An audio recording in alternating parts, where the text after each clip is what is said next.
Welcome to the Apple Insider Podcast. This is your host, Stephen Robles, and today we're going to do a massive roundup of our favorite macOS apps and utilities, especially with these new MacBook Pros out. Plus, Tile was acquired by Life360, and some other talk about password management and such.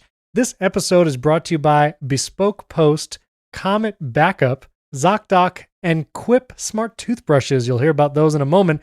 And joining me from across the pond is my favorite Ted Lasso fan, William Gallagher. How's it going, William? You threw me there. It's going very slowly, actually, and very still as I hold on to my internet connection. Basically, I've got my new MacBook Pro. My old Mac Mini has decided, fine, you don't care. I'm not working anymore.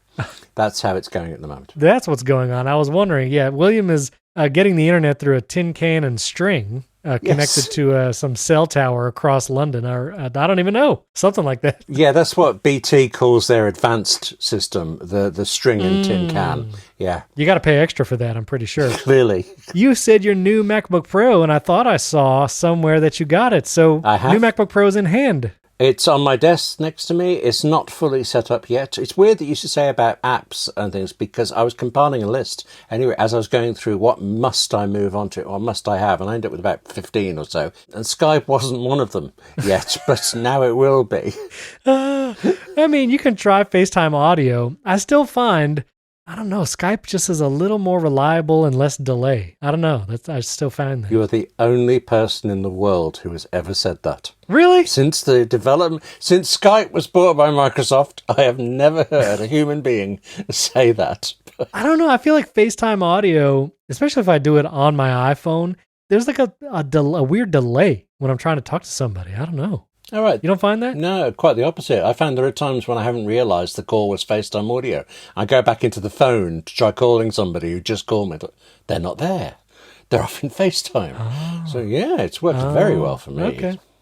Well, maybe we could try it again in the near future. But we have a show to do. I want to do a bunch of macOS apps and utilities. A couple quick news bites before we get to all that. Big news is Tile, the location tracking keychain tags. They've been around for a long time. They were actually acquired by Life360 earlier this week.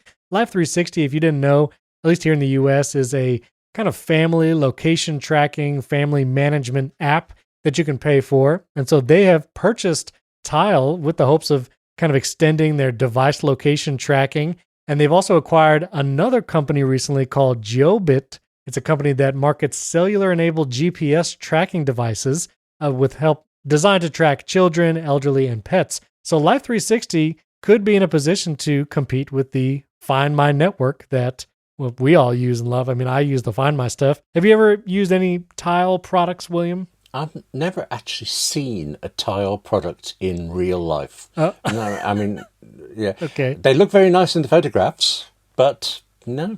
Have I missed out, do you think? I mean, it's not from some deliberate aversion to Tile. I just never thought about any of this until AirTags came out. Tried them, found them incredibly useful, but... No, I don't think you have. I think now with I don't think you're missing anything with Tile. I used Tile way back in the day and then stopped. And once AirTag came out, I've gone full in on AirTag. I was wondering, William, have you had any recent experiences with AirTag that it helped you find something or locate something? Yes, I actually managed to use AirTags and find an AirTag. Because, you've got to buy those little, what do you call them? They're not like holders or lanyards. You've got to put something in. Yeah. I have two of them on my key ring. And the idea is one's for my keys, one's for luggage whenever I use it, but most of the time it's just on the keys. But I got a cheaper holder for that one, and that one fell out. And I had to search the house to find my word. the AirTag for it. But it worked. Well, that's one way to do it. I have used a couple times to actually find the location of something, but more recently, I've actually used the one attached to my keys. This was actually just yesterday as we record, that I couldn't find my keys. We were over someone else's house and I couldn't find them. And so I used the little Find My app to make the AirTag make a sound. And it was loud enough to actually locate my keys, which had fallen on the floor next to a couch. I don't know if I would have found it anywhere near as fast without that AirTag making a sound. So Yeah, I'm down with the AirTag. I've been putting them on everything. I was expecting you to say that the sound had vibrated the bowl they were in or something, but that's another story. But actually, sorry, speaking of sounds, didn't you say on the special Apple Insider podcast that you're going to put a sound at the end of every shortcut on your Mac? Did you do that, really?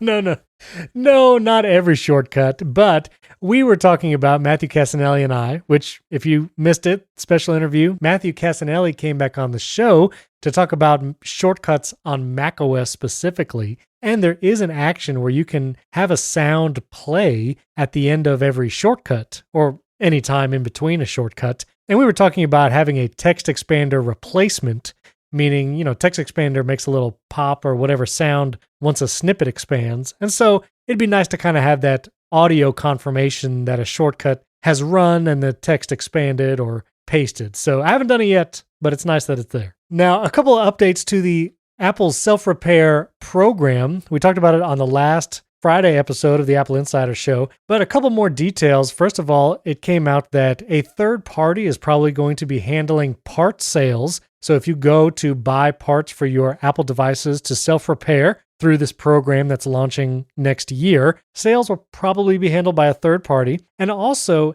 it appears that you'll need to provide a device information or at least device serial number when ordering parts. And there's a lot of still questions about this, like if parts will be available to purchase without a specific device serial code, because for someone who maybe repairs multiple devices or would like to stockpile some parts for different devices, it seems like this program might not allow it because you actually need a specific device ID or serial number or whatever in order to order the specific parts. So more details will be coming out, I'm sure, as that program nears. But what did you have any thoughts on that? I wasn't very surprised that it was a third party because it feels like Apple does enough, really. But that business of having to prove each device, it can't be some way of Apple wanting you to buy all the tools, for example, new for every device you want to repair. It feels like it's not worked out entirely yet, which makes you wonder, was the announcement rushed? It might be. They might have been trying to get ahead of that, right to repair stuff. Again, it's not even out like in beta yet, so we'll have to wait till next year for all the details to come out.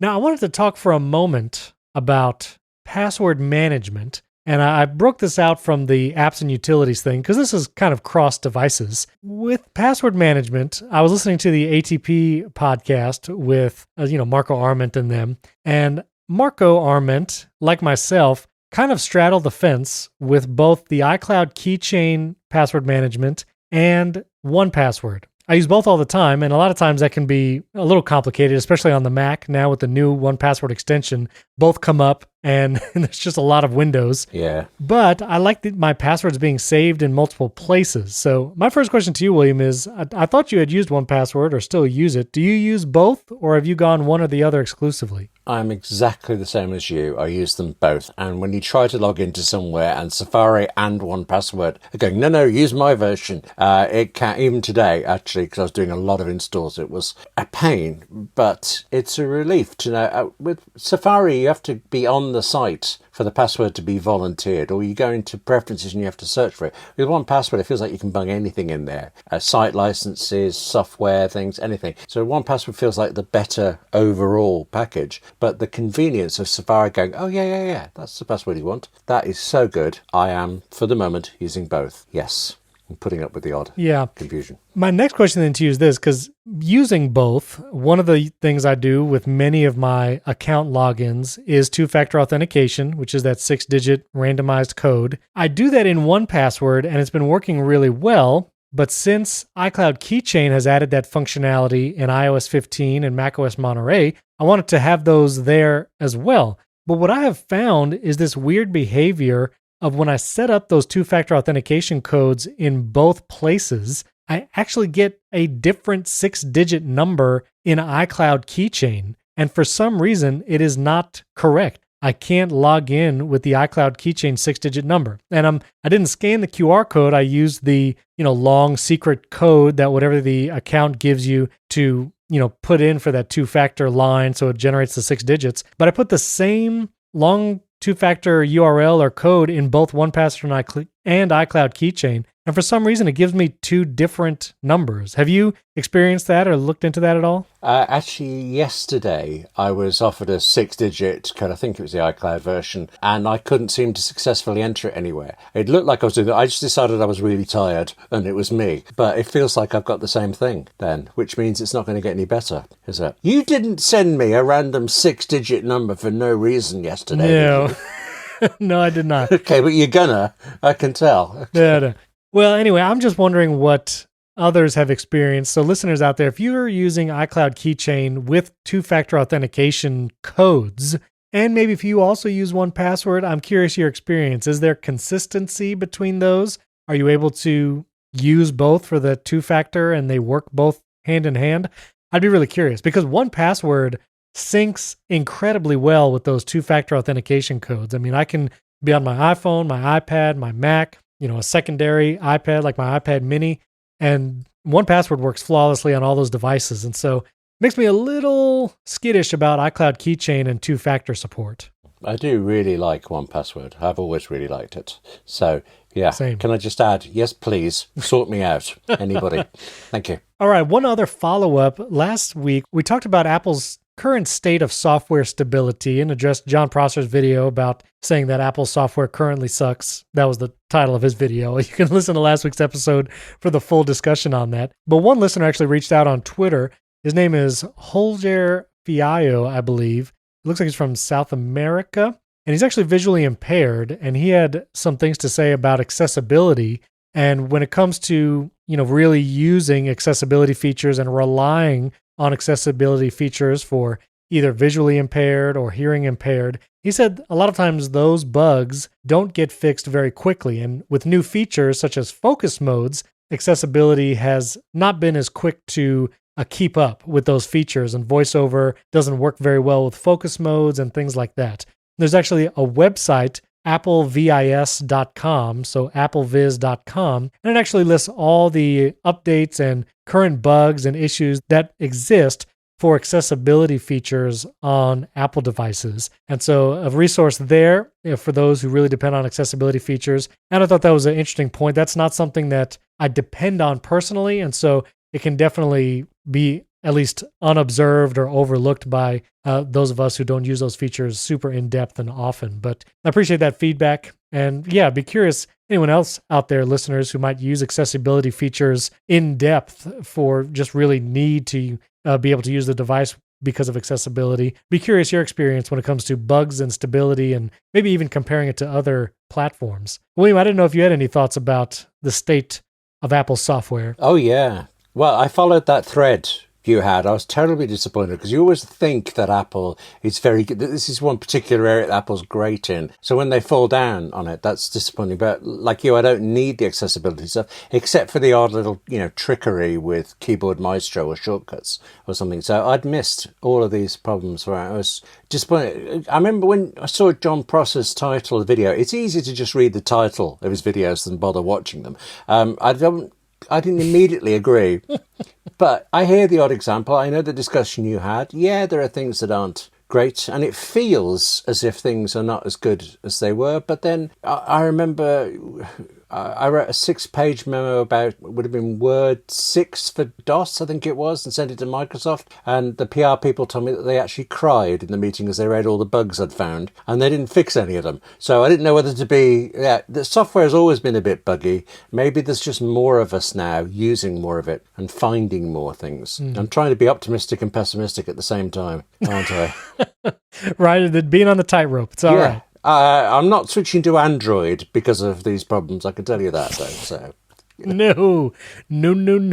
All right, last piece before we get to the big macOS app and extension and utility roundup. I have a question for you, William. What mouse do you use when you use a Mac? I use no mouse at all. I don't like Mises. I love trackpads. So I have the Apple Magic Trackpad. And I think I did actually get the Mac with the mouse a few Macs ago. So I tried it, but I'm a trackpad guy, and I understand the precision that, say, a graphic artist will need, but I find I'm pretty precise with a trackpad as well. So no mices. I think you're an MX Master something So yeah, real strong pro mouse user. Is that you? Funny you should say that, William, because I have been a Magic Mouse user from the jump. Oh. I've never used anything but Magic Mice, Apple's first party Magic Mices, mouses. Yes. And I've tried the Magic Trackpad. I like it. I found, especially when I edit video and use it for an extended period of time, I get weird like hand strain on the Magic Trackpad because I kind of hold my hand hovering above it constantly with all my fingers in this like claw for a hand for some reason. So the Magic Trackpad, it doesn't work for me because of the hand strain. But I've been Magic Mouse for years because I like the double finger swiping and gestures and all that kind of stuff. But I've recently been watching a number of videos. I saw a Peter McKinnon video. He's a guy on YouTube who does a lot of filmmaking and, creative stuff like that. Very big YouTube channel.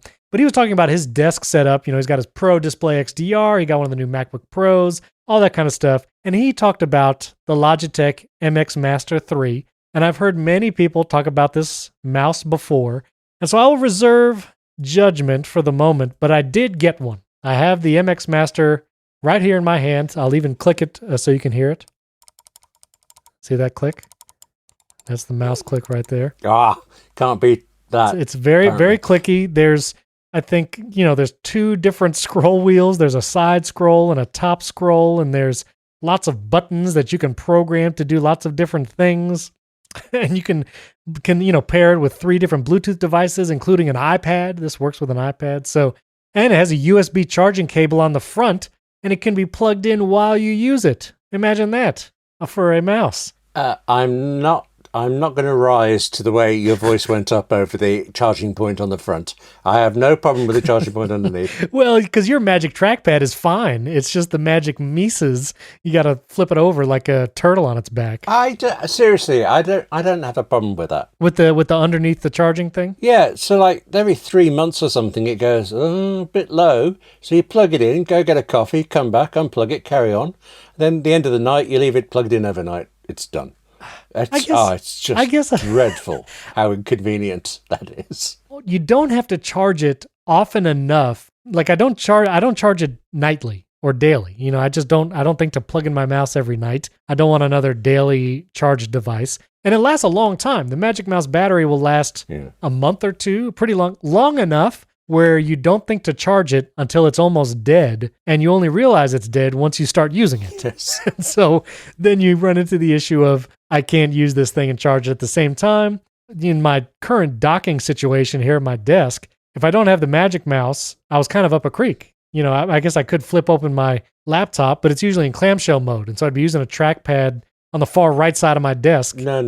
Hang on a minute there. My Mac will come up with quite a scolding message saying your trackpad is getting very low, William. You should really plug it in. But that's several days before it's going to go wrong. You don't get any warnings at all. It's just toys with you. I get a warning, but the warning is such where if I'm starting my computer up for the day, if I'm going to record in 2 hours, 2 hours from now it might be dead. And so I can't just run the risk, take the gamble that it will stay alive through an hour podcast recording plus some. So I feel like I have to charge it right away. So I don't know. I mean, listen, this is first world problem, whatever. But all that to say, yes. I have the MX Master 3 right here in my hand. I'm going to try to customize every button to do something. Maybe I can even run a shortcut by clicking one of these buttons. I don't even know. I'm going to try it all, and I will report back. But I'm curious, listeners out there, if we have any MX Master 3 users out there, if you're on the Magic Mies train, or if there's some other I meant to say like magical mouse product, but that's like Apple. So any other incredible mouse that I don't know of yet, I would love to hear from you all. What do you use for your mousing, or your meesing? I don't know how to say it anymore. Well, trackpadding. Be with me. Join me. Join me. I don't know. I'm going to get carpal tunnel if I do the trackpad. I tried it for a long time. Can't do it. I found it the other way around. When I gripped the Magic Mouse, I found my hand was getting very tight on it. I like the more relaxed open palm swipe thing. So it's funny how the same thing affects people in completely opposite ways. But good that we have the option. I also find this MX Master, it's much higher than the Magic Mouse because it's supposed to be ergonomic, but it's like a full double to 2.5 times the height of the Magic Mouse. And I have several times went to like slide my hand over to grab something and just knock the MX Master off the desk because I'm used to the low profile Magic Mouse. And this MX Master is like, I don't know, a skyscraper next to it. So we'll see. We'll see how long it lasts. This episode is brought to you by Bespoke Post. This fall, as you get back into the swing of things, Bespoke Post is here with a new seasonal lineup of must-have Box of Awesome collections. Bespoke Post partners with small businesses and emerging brands to bring you the most unique goods every month. I've gotten a few Box of Awesome boxes, and I love all of them. One of my favorite boxes came with a travel day bag. It's a beautiful canvas bag with leather straps, and it feels rustic and classic all at the same time. And I just love everything that comes in these Boxes of Awesome. So no matter what you're into, Box of Awesome has you covered from autumn craft beers to cozy threads and camping gear essentials. Box of Awesome has collections for every part of your life. Some of their new collections includes the desktop flame miniature thing to put like on a table or coffee table. Plus, again, some of that camping gear, like the knives and cooking tools, very chic. To get started, take the quiz at boxofawesome.com and your answers will help them pick the right Box of Awesome for you. They release new boxes every month across a ton of different categories, and it's free to sign up. You can skip a month or cancel anytime, and each box only costs $45, but has over $70 worth of gear inside. Plus, with each Box of Awesome, you're supporting small businesses, and that's what matters. 90% of everything that comes in your Box of Awesome is from small, up-and-coming brands. So get 20% off your first monthly box when you sign up at boxofawesome.com and enter the code AppleInsider at checkout. That's boxofawesome.com, promo code AppleInsider, all one word, for 20% off your first box. And that link will be in show notes as well. Our thanks to Box of Awesome from Bespoke Post for sponsoring this episode, and our friends at Comet Backup. Listen, in case you didn't know, backing up your data is very important. I've had hard drives in the past fail me with pictures and sensitive documents and video files, and losing data is just a terrible sinking feeling. You do not want to be in that position, especially when you have your main computer, your main Mac or PC, and you for sure don't want to lose any of that data. So whether you get hit with ransomware, it's a hardware failure, or just human error, data loss can be a business-ending event. So what measures do you have in place to guard against disaster? Now, you might have some files backed up on a hard drive in your office, but stuff happens to those external hard drives as well. And backups are your final stand when a threat penetrates your layers of defense. Well, Comet Backup is a fast, flexible backup option for businesses and IT providers. You can protect Mac, Linux, or Windows, and you have total control over your data. With Comet, you aren't locked into backing up to iCloud. You choose where the data is stored, and you can back up to local on-premises storage or any of the leading cloud providers to slash your storage costs. Host the servers yourself, or Comet can host them for you. Comet Backup grows with your business and has scalable per-device pricing. Secure encrypted backup software for computers, emails, databases, and servers from Comet Backup. You can test drive Comet Backup with a 30-day free trial and then get $50 of free credit when you sign up with the promo code AppleInsider, all one word. So start running backups in 15 minutes or less at cometbackup.com. You'll find that link in the show notes as well. Our thanks to Comet Backup for sponsoring this episode. Okay, big macOS app and utility and extensions roundup. I thought this would be apropos. If you're listening to this the day it comes out, which many of you do, or the weekend, it's Black Friday. Maybe you got a new Mac recently, a new MacBook Pro, or you're just looking to see what apps might be for sale. You know, there's Black Friday deals going on all over the place. Obviously, stay tuned to AppleInsider.com because we have deal posts going up constantly, all the time. Black Friday deals, stuff on Amazon. You can get a pair of AirPods Pro for $170 on Amazon. What in the world? Like cheaper than the new AirPods 3? The world just doesn't make sense, William. When it's Black Friday season, nothing makes sense. What makes sense to me is that I keep finding deals for things I've already bought. It's like, don't. Yeah, that is the unfortunate part. Now, do you call it Black Friday over there in London? Do you have some fancy name for it, like the Q or Poppers? Black Friday is actually really new in the UK, but it is called by that now. It can't be more than 4 or 5 years at the absolute most before it was even heard of. But now we have it just like you, and the same sales at pretty much the same time. So yes, we are being Americanized in that way. And how dare we get money off holiday periods. Gosh, America, what are you doing to us? Can you do some more? So I'm going to break this down into apps and then utilities, kind of separating them into those two categories because apps are like things you use on screen for extended periods of time. Utilities can be in the background. You activate it with a keyboard shortcut. Maybe it's in the menu bar. It lives up there. So I thought it'd be a good distinction there between those two. But maybe we could go back and forth a little bit, William. I'll name 3 of my current favorite and really useful apps. And then maybe you can name a few, and then we'll go back and forth, and we'll see how it goes. Yes. Here's my first 3. Number 1, if you ever have reason to download a YouTube video, honestly, video content across any website, maybe it's Vimeo, maybe it's Facebook, maybe it's video in a tweet. This app can handle pretty much all of it and download the video file directly as an MP4, or if you just want the audio, it can download the audio only as well. You can add a bunch of them to your queue, and it's been so solid since I've been using it for the past year or so. But this app is called Downie, Downie. It's from Charlie Monroe, and I highly, highly recommend it. There's different ways to download YouTube videos and other video content from like social media platforms. A lot of those can be janky or updates are difficult. You can do it through Homebrew and Terminal, and you can do it through that way. But I have found Downie to just be incredible.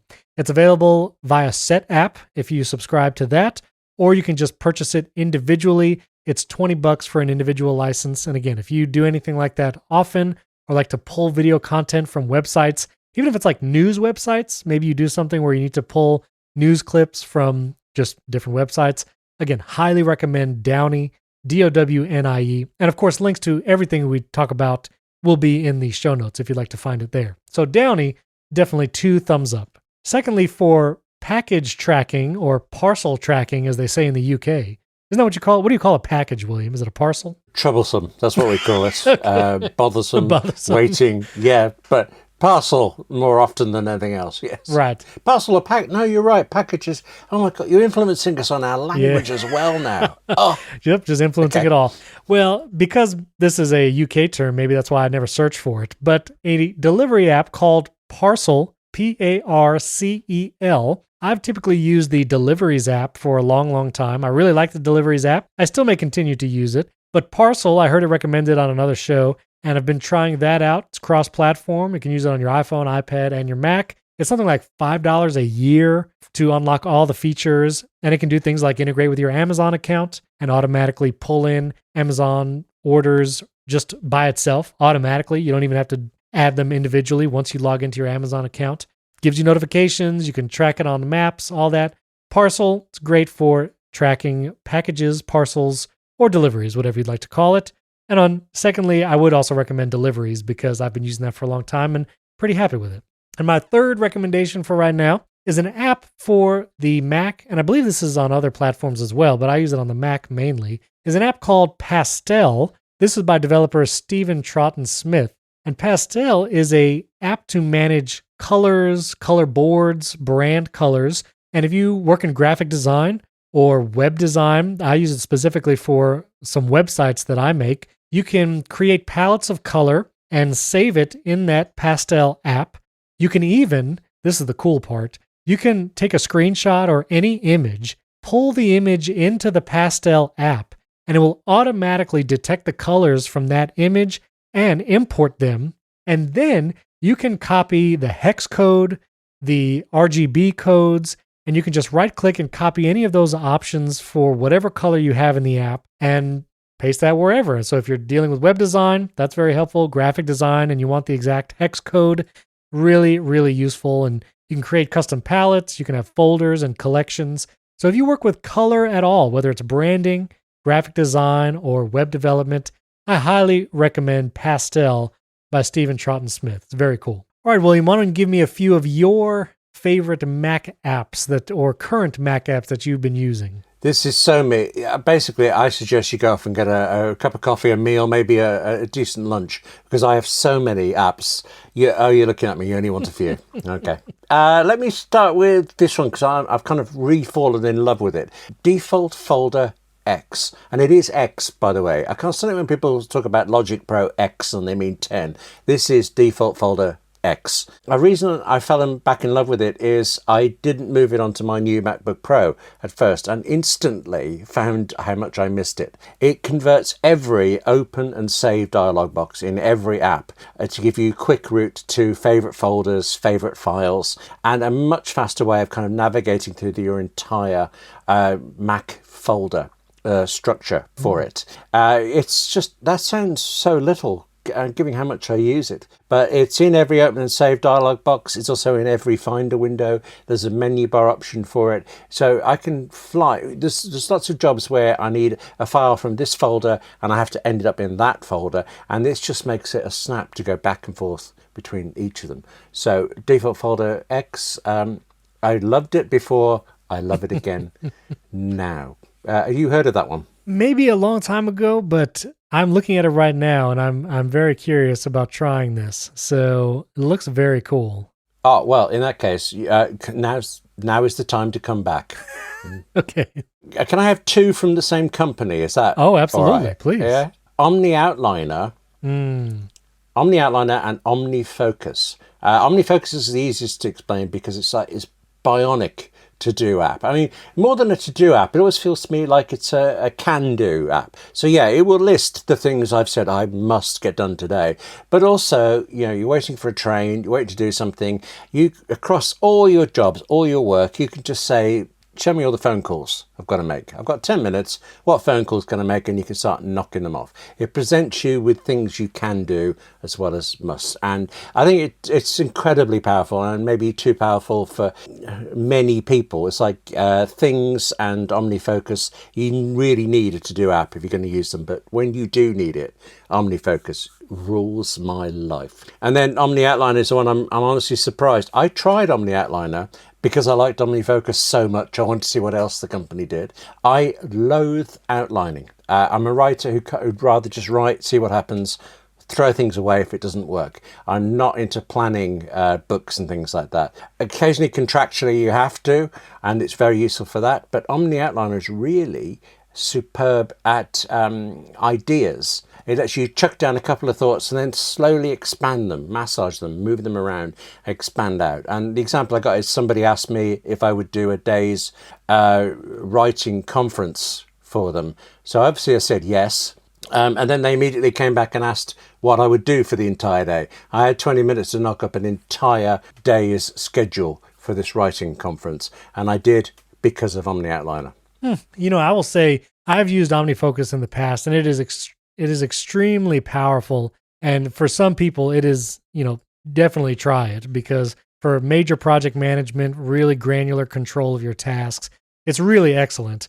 I get so involved in like the wanting to detail out every part of my task list in OmniFocus that I end up just doing OmniFocus all day. So I try to use a simpler project management task app, but OmniFocus is incredible, and the Omni Group, all their products are, again, incredible. So we'll link to all of that. I just like the people at Omni as well. It's great it's like when you interview an artist you really like, and you find out they're nice people, which quite often doesn't happen. It's a similar thing with Omni. Great software, great people, really good company. So yes, people are awesome as well. Speaking of to-do apps, I will say one of my favorite task managers, project management apps, and the one I use for my to-dos is Things by Cultured Code. I love the design of Things. It's cross-platform. I use it on all my devices, and it gives me enough control over projects and tags. They actually now have markdown support inside the notes section of any individual task. So it is really, it's powerful, but it's also beautifully designed, and that helps me manage my things, my things to do altogether. So I love Things 3 across all platforms. I still actually use reminders as well for other things, because asking Siri just to remind me of something quickly at a certain time or date or later today, it's just super convenient. And so I still kind of use reminders for little things here and there, but Things is my main task and project management application. Speaking of tasks, if you ever have to do graphic design work, or whether it's light or heavy, you have the whole Adobe Creative Suite, but I kind of moved away from that a while ago because I didn't want to pay for the subscription. So I use Pixelmator Pro everywhere. Pixelmator is an incredible app. You've probably heard about it before, but if not, if you're looking for an app where you can do some photo editing, graphic design, create some graphic assets, Pixelmator Pro is just an incredible tool. Again, it's available on Mac, iPad, and even iPhone. And it's just incredible. I don't know what else to say about it. Pixelmator Pro, highly recommend that. I've also transitioned a lot of my news reading to RSS feeds. So rather than going to a bunch of different websites, I pull in the RSS feeds. Kind of back in the day, if you were a Google Reader user or you used some of those RSS reading apps, way back when, I encourage you to try it, take it back up again. I've been using Reader, Reeder, for my RSS feed management, and Reader is cross-platform. You can have Reader on your iPhone, iPad, and Mac. It's got great Read It Later features. It syncs all your feeds and folders, your unreads, and I have some shortcuts that I've built with Reader where I can pull some clean links, whatever article I'm reading, with the share button and put it in a note to keep for later. And so Reader, great way to manage RSS feeds and read some news there. I also do like YouTube channels and some podcasts in the Reader app just to quickly see if there's a new episode, because that RSS feed is always going to be the fastest way to see that kind of stuff. And finally, for the Mac, if you do anything with audio, I've mentioned these apps before, but I'll mention them again. Rogue Amoeba makes incredible apps for the Mac when it comes to audio. MacAudio.com is the website. I use Audio Hijack multiple times every week to record shows, multiple channels, recording guests. Audio Hijack is super powerful, but if you just want a simple recording software for, personal individual use, you just want that local backup recording, or maybe you do some, screen grabs or things like that. They also make an app called Piezo, Piezo, and it's like QuickTime in that it's a simple recording app, but I find Piezo to be more reliable, more stable. And just a little inside baseball, Andrew O'Hara, when we record HomeKit Insider, he's been struggling with QuickTime on his Mac Pro, believe it or not. Like, it's just not recording a single file for him. It keeps stopping. So if you want just a solid recording experience with a simple to use app, I highly recommend Piezo from Rogue Amoeba, and their website is macaudio.com. And before we get to utilities, William, any other apps that you would like to recommend for the Mac? Well, yeah, but apart from Piezo, I use all of those that you just mentioned. I thought I was going to name all of those that you mentioned. So thanks. All right, what's left? Some really specific... Oh, no. I know this is kind of a utility. Leave that one for a minute. Don't ask me about Hook in a moment. I suppose Fantastical, the calendar app. Yes. I write scripts, so Final Draft 12 is good. Final Cut Pro is a dream. I highly recommend that, yes. Now, everything else I've got is utilities, so yeah. Does Keyboard Maestro count as a utility or an app? Because you can spend your life building Keyboard Maestro macros. It's a utility. But there you go, I've snuck ahead. You have inadvertently transitioned us to the utilities, yes. You've look at that, what a segue, yes. This episode is brought to you by our friends at ZocDoc. Has this ever happened to you when you need to see a doctor? You probably need to see one pretty quickly if there's an issue, and you find one online and it looks good. You call, you're on hold, you try to make your appointment, and you don't find out until you get there that they don't take your insurance. That's such a frustrating experience. Plus, it's a frustrating experience just trying to make an appointment at a physical doctor's office. Well, that's why ZocDoc can help. You can download the free, yes, it's a free app, ZocDoc, ZocDoc. The ZocDoc app is the easiest way to find a great doctor and instantly book an appointment. When you search in that app, you can search for local doctors who take your insurance, and you can even read verified patient reviews, book an appointment in person or a video chat appointment, and you book it all there right in the app. You never have to call or wait on hold with a receptionist again. Whether you need primary care, dentist, dermatologist, eye doctor, ZocDoc has you covered. So go to ZocDoc.com/AppleInsider and you can download the ZocDoc app to sign up for free.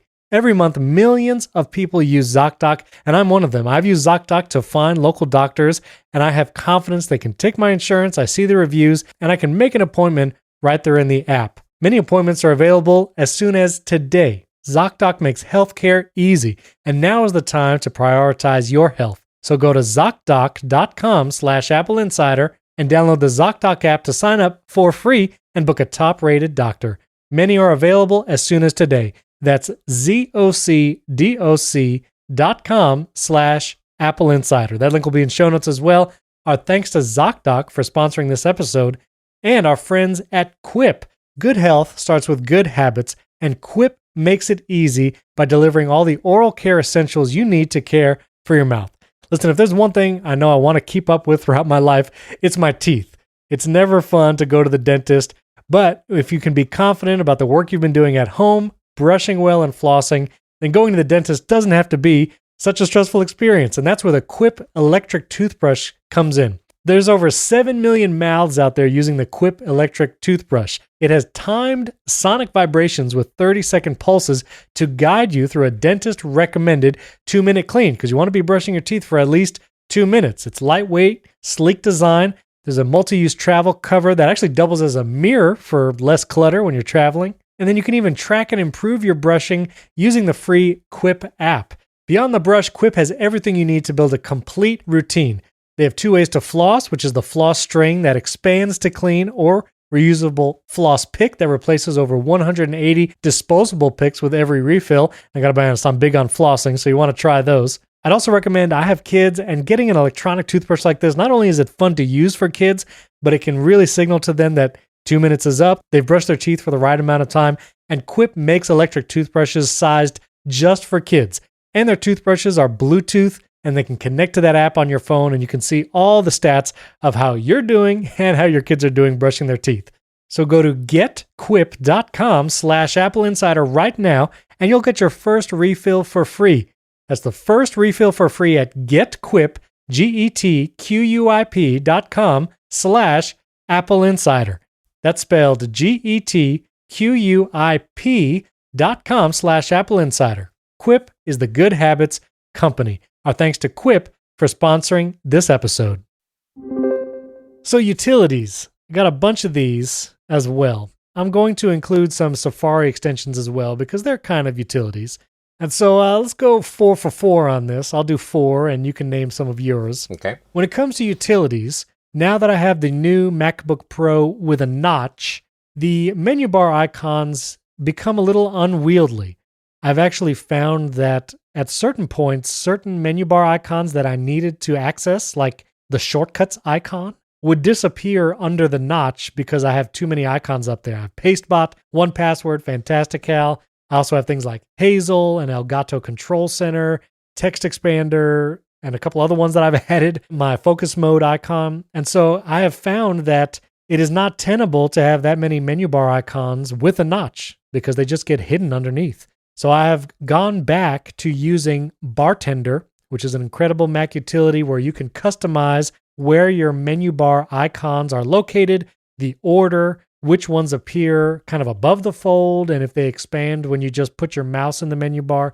So especially if one of the new MacBook Pros with that notch, Bartender is probably a key utility that you need to try out. Secondly, I recently heard on a podcast with Mike Hurley from Relay FM, Rocket. Rocket is a Mac utility that makes it easy to type emojis. Now, if you use emojis on Mac, like if you're using the Messages app or even in an email, sometimes getting to the emoji keyboard or finding an emoji can be a little bit of a chore. And so Rocket is this little utility that runs in the background, and I can type colon and whatever word. I can do like colon thumbs up or colon eye roll or something. And it will search all the emojis right there in line as I type in any app across macOS. And I can quickly insert emojis faster than I ever could before. And I know all those touch bar fans out there might have experienced something like this because you could access emojis there. But this is like emoji search with instant insertion using the Rocket utility. And that's ROCKET. Of course, link to that will be in the show notes as well. But if you use a lot of emojis or just like to be able to type them quickly, Rocket, highly recommend. Also, with the notch on the Mac, I've been rocking just the regular menu bar. I'll just look at the notch when I have it up there, and it doesn't bother me too much. But if you want to get rid of the notch, or at least hide it by making the menu bar black, I recommend Top Notch, T-O-P, Notch, Top Notch. It's actually a completely free app, and it's a developer that makes other applications that are really useful, and those are paid apps.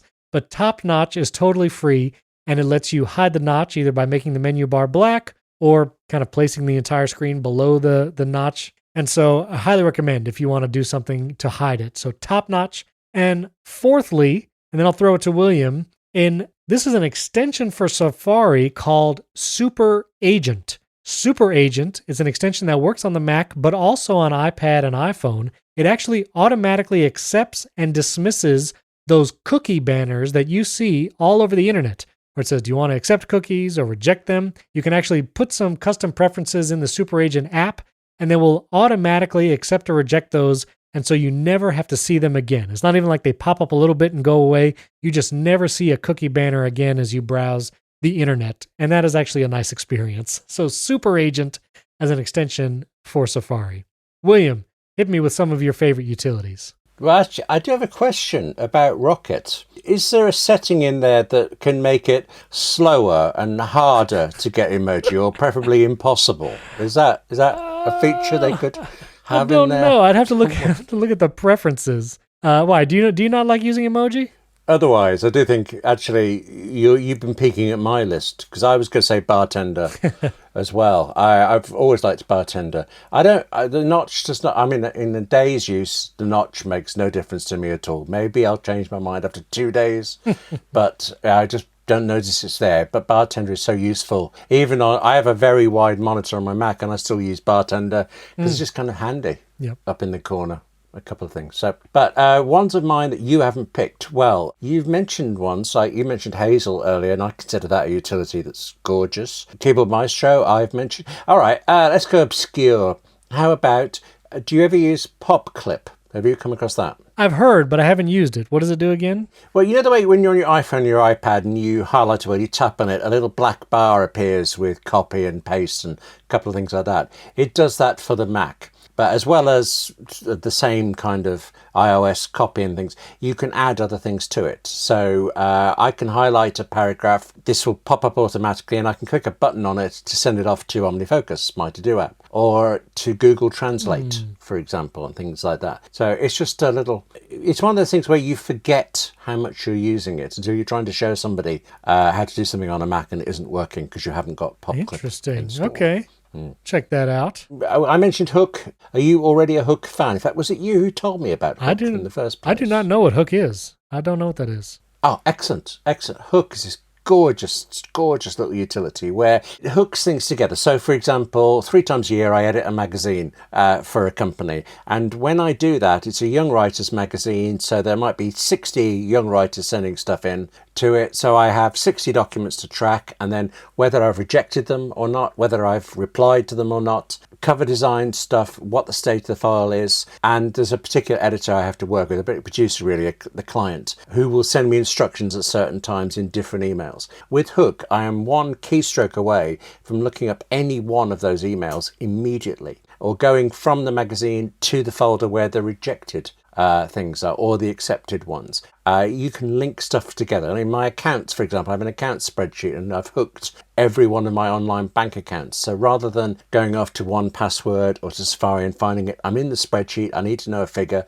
quick keystroke, and I'm in my bank account. Looking at whatever it is. Ooh. Anything you can link together, anything you use often, Hook can hold them in one place, and it's desperately good. Those are wonderful. I have not heard of Hook or the Pop Clip, so I'm going to check those out. All right, so a few more utilities. I like to use a picture-in-picture extension in Safari because sometimes the built-in picture-in-picture does not always work. It doesn't force it. Some websites restrict that access or just doesn't want you to do it. So I use a Safari extension called Overpicture. And Overpicture, you can put a keyboard shortcut. I actually just have the letter P for picture-in-picture. And whatever video is playing in Safari, no matter where it's playing from or what website it's from, I just hit the letter P and it immediately goes into picture-in-picture mode on my Mac, and it hovers over whatever other windows are on my different desktops. And I love it. So Overpicture, another one that does a similar function is Pipifier, like picture-in-picture-ifier. And I'll put links to those as well. I always recommend if you have a Mac, you need a clipboard manager app. William uses Keyboard Maestro, which has a built-in clipboard manager. But if you're looking for a standalone option, I recommend Pastebot. Pastebot is an incredible app. It's super lightweight. I love the developer. They also make Tweetbot. If you use that or are familiar with that app. So Pastebot, great clipboard manager. And this is kind of a utility, but it's also kind of a piece of hardware. And I know William is familiar with this too.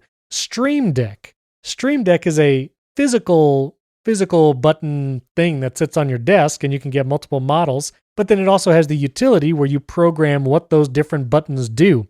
And now that shortcuts are on the Mac, Matthew Casanelli talked about this in our interview earlier this week, you can actually trigger shortcuts from Stream Deck buttons. And you can also program a bunch of different things on Stream Deck buttons and have multiple pages of buttons. You can open apps, turn on Elgato lights if you have some of their key lights and they connect to the Wi-Fi network. You can program it for a bunch of stuff. So Stream Deck, it's kind of a utility, also a piece of hardware, but I highly recommend. You still using your Stream Deck, William? Yeah, very much so. And I am an idiot. It never occurred to me that I could use shortcuts. The second you said that, I realized there's one's going on there. The moment we've shut up, I'm adding a button for a particular shortcut. Of course you can use it for that. Excellent. Oh, thank you very much. Yes. You're very welcome. I highly recommend. A couple more and then a question for you. Ad blockers. You know, a lot of people use different kind of content blockers. Some people don't like using them. To each his own. If you're going to use one, I've been trying a bunch of different ones. I've tried Cublock and OneBlocker and Magic Lasso. I've tried a bunch of them. Currently, I'm trying out AdBlock Plus. It's ABP, and I'll put a link to that extension in the show notes, but I've found it working pretty well right now. You can whitelist websites, and so they won't block anything when you go to one of those whitelisted websites, and that's my current one. And lastly for me is more of a question. I think you've mentioned this one in the past, but Alfred as a replacement for Spotlight. Alfred is like that little search bar that can pop up and do many different things. You can also apparently run shortcuts directly from Alfred now as well with this like plugin from GitHub. Yeah. Matthew Casanelli talked about that as well. But are you still using Alfred and do you still love it? I used it about 4 minutes ago when I realized that part of my internet connection problems today might be a particular app going wrong. So I did the keyboard shortcut, the same one for Spotlight, but it brings up Alfred, and I typed kill and started the name of the application. It showed me the name, showed me what percentage CPU it was using, and wallop, hit return, and it was gone. So yeah, I use it constantly. I've got to do a lot of, I use Wolfram Alpha quite a lot. So I will tap the Alfred bar, type the word Wolfram, enter whatever my obscure maths question is or science question, and it will then fling it off to Wolfram Alpha. That thing you said about writing shortcuts, yep. I do that. I didn't use the GitHub one. I didn't know about that. There's a website called Packle. It's like Jackal, but with P instead of a J, that collects a lot of these things, like the kill one I just used. And it has a shortcut running one. So, yep, the moment I heard about that, that went in too. Alpha. One thing I don't tend to use there. You mentioned that I use Keyboard Maestro's clipboard manager, and I do, obviously, because I've told you about it at boring length. I'm sorry, but I also use the one in Alfred because it's just so handy to see. With Keyboard Maestro, it's great at handling past clipboard managers, doing things with them. Keyboard Maestro will show you the last 30 things you did or anything like that, and it's very useful for it. Occasionally, I've also used it as a kind of shelf. If there's a file or a series of folders I use a lot, then you can actually kind of, it's like pin them to Alfred so that as soon as you do the keyboard shortcut, you don't have to look for anything. They're all there in a little row for you. Oh. It's just, Alfred is this endless mine of new functions. There's too many to possibly absorb at once, but then you get one and it becomes, why doesn't everything do this? Why isn't this on every Mac? So yeah, Alfred and the power pack that you need. Alfred's free for an astonishing, generous number of things, but they have a power pack option of like $20 or something, which gives you oodles more. And honestly, I would pay them that money just out of gratitude for the free stuff. So yeah, was that? Could you read between the lines there that I'm quite keen on Alfred? Could you pick up on that? I hear it. So we had some listeners actually tweet at me some utility and app recommendations. So I want to go through those real quick. And then I'll have one final question for you, William, about notes and what applications you're using for notes right now. But our listeners, Wes from AppleInsider staff and co-host of this podcast every other week, he said Sidecar. It's a built-in utility with macOS, but it lets you use your iPad as a secondary display. Sidecar is excellent, works super well, so great recommendation there. Then Lucas Pistrol, he recommended a few different apps and utilities. One is Clean My Mac X, which was actually a sponsor of this podcast for several times. Clean My Mac X is great. especially for like scanning your Mac, cleaning up files, all that kind of stuff. iStat menus, which I've heard many podcasters talk about. It lets you see detailed information about your CPU, RAM, GPU, battery, gives you all that kind of stuff. You can put stats in the menu bar. I have not used it personally yet. I feel like that's a lot of information that, I don't know, might stress me out if I see it all the time. So I haven't tried iStat menus just yet, but that is a very popular utility. And also Magnet. I had not heard of this utility before, but Magnet is a application for the Mac that lets you customize certain workspace layouts for your desktop, and it can snap windows to half the screen, a quarter of the screen, splitting it vertically and horizontally, and you can, save different workspace settings. So Magnet looks like a great app. So thanks for those recommendations, Lucas. And then Sandeep Roy, he recommended something that I had forgot about. I had used these in the past. But if you ever need to keep your Mac awake, not go to screensaver, not go to sleep for whatever reason, but you don't do that all the time, so you don't want to change your system preferences, there are apps that will keep your Mac awake and active until you turn it off, or you can set it for a certain timer. Two of those apps that do that function is called Caffeine. You can download Caffeine for Mac. It's actually a free application. You can start it at login. You can activate it for a few hours, 2 hours, 30 minutes. It might be useful if you're uploading files and you want to make sure your Mac doesn't go to sleep in the middle of the upload. You can say, keep my Mac awake for the next 2 hours so it finishes this thing. And also another app, this one's in the App Store if you prefer that. Amphetamine is an app you can get there that keeps your Mac awake and not going to sleep. So good recommendations there from our listeners. Did you have any final utilities that you wanted to sneak in? We didn't talk about Text Expander. We've mentioned it in the past, though. Yes, text, of course, Text Expander. I still use it pretty much every day. Highly recommend. It's such an odd thing with utilities, aren't you? You stumble across them and then they become part of your normal working life and you forget about them. And so people ask you things and you don't remember what you got any of them. And yet the moment you go to someone else's Mac, it seems lacking without these things you come to rely on. God bless the developers of utilities. They're doing amazing things for us. They do amazing work for sure. And so to round out this whole app and utility segment, I just wanted to ask you, William, when it comes to notes, taking notes on your Mac or, writing, not long form writing, because I know you have like pro apps for that, but if you're, writing, I don't know, maybe an article for AppleInsider or just taking notes, where do you write all that stuff? What apps do you use for that? About a month ago, if you'd said to me, I would have said I was kind of heading towards becoming an Apple Notes fan. Now, I'm an Apple Notes fan specifically because of QuickNote and specifically because of QuickNote on the iPad. It's better on the iPad than the Mac for some reason. The ability to just swipe up from a corner, jot something down, chuck it away and get on with what you're doing. I absolutely love. But that is for really small pieces of notes or when you're building up a long list of things, when you're compiling research. If I write articles for AppleInsider in Drafts 5 on the Mac and on iPad for it. It's very... I don't want to call it simple in an insulting way. It's a very strong text editor, but its biggest strength for me is it just gets out of the way. You think of something, you open drafts, you start writing immediately. There's no file new, no choosing templates like that. Just get on with it. And then when you've written, you can decide what to do with it. You can leave it there, you can copy and paste it out, or from within drafts, you can press a button and send it to your blog, send it to a CMS, email it to somebody. And I find I'm not using those functions enough, but it's great when you do. What about you? So I use Bear for almost everything. I use Bear for quick notes and for just like sometimes notes where I have to remember some few things, notes for a podcast. I eventually take our notes from Apple Notes that we share to do this podcast. I'll bring those into Bear to actually write the article for AppleInsider and then fill out all the HTML in Bear. So I really like Bear for pretty much everything. I use it on my phone, my iPad, and I like having kind of one app to do long form writing and shorter notes. And just because then when I want to search for something, it searches all my notes, from everything I've written. So I like kind of that one system for everything. And the only thing I use Apple Notes for are these shared notes as we prepare for this podcast. And because I copy those every week into Bear, everything is in Bear. So I like Bear for a lot of things. I have been using Notion for a couple things.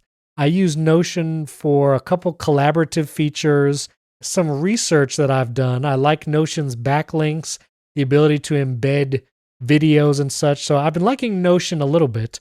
but I've been hearing more and more about Obsidian.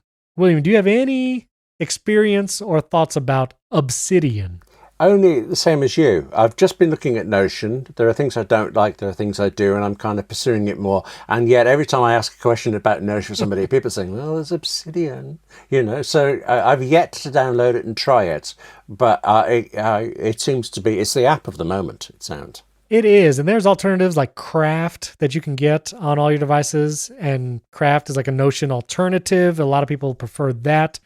But Obsidian seems to be like a more open and flexible platform, which it looks not as nicely designed because it is so utilitarian and you can do like third-party plugins, but it also just keeps all your notes as markdown files in a folder.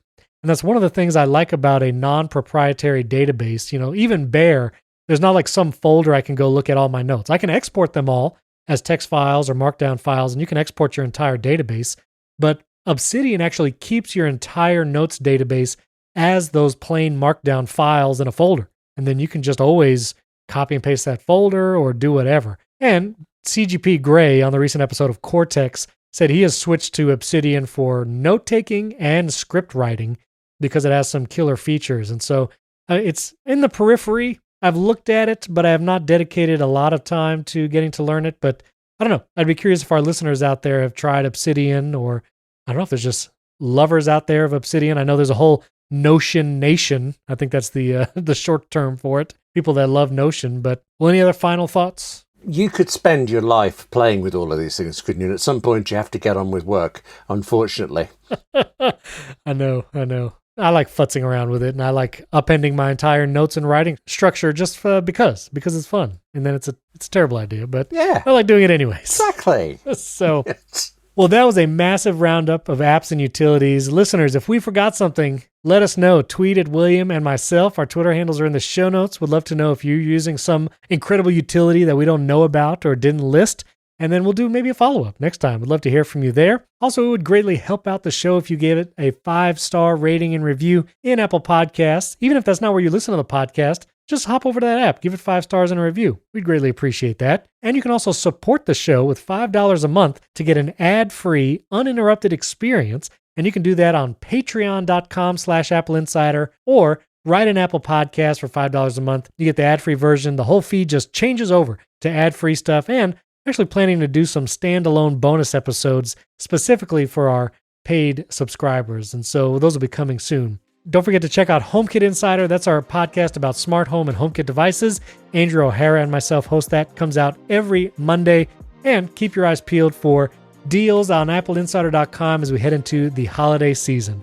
Thanks for tuning in. We'll catch you next time.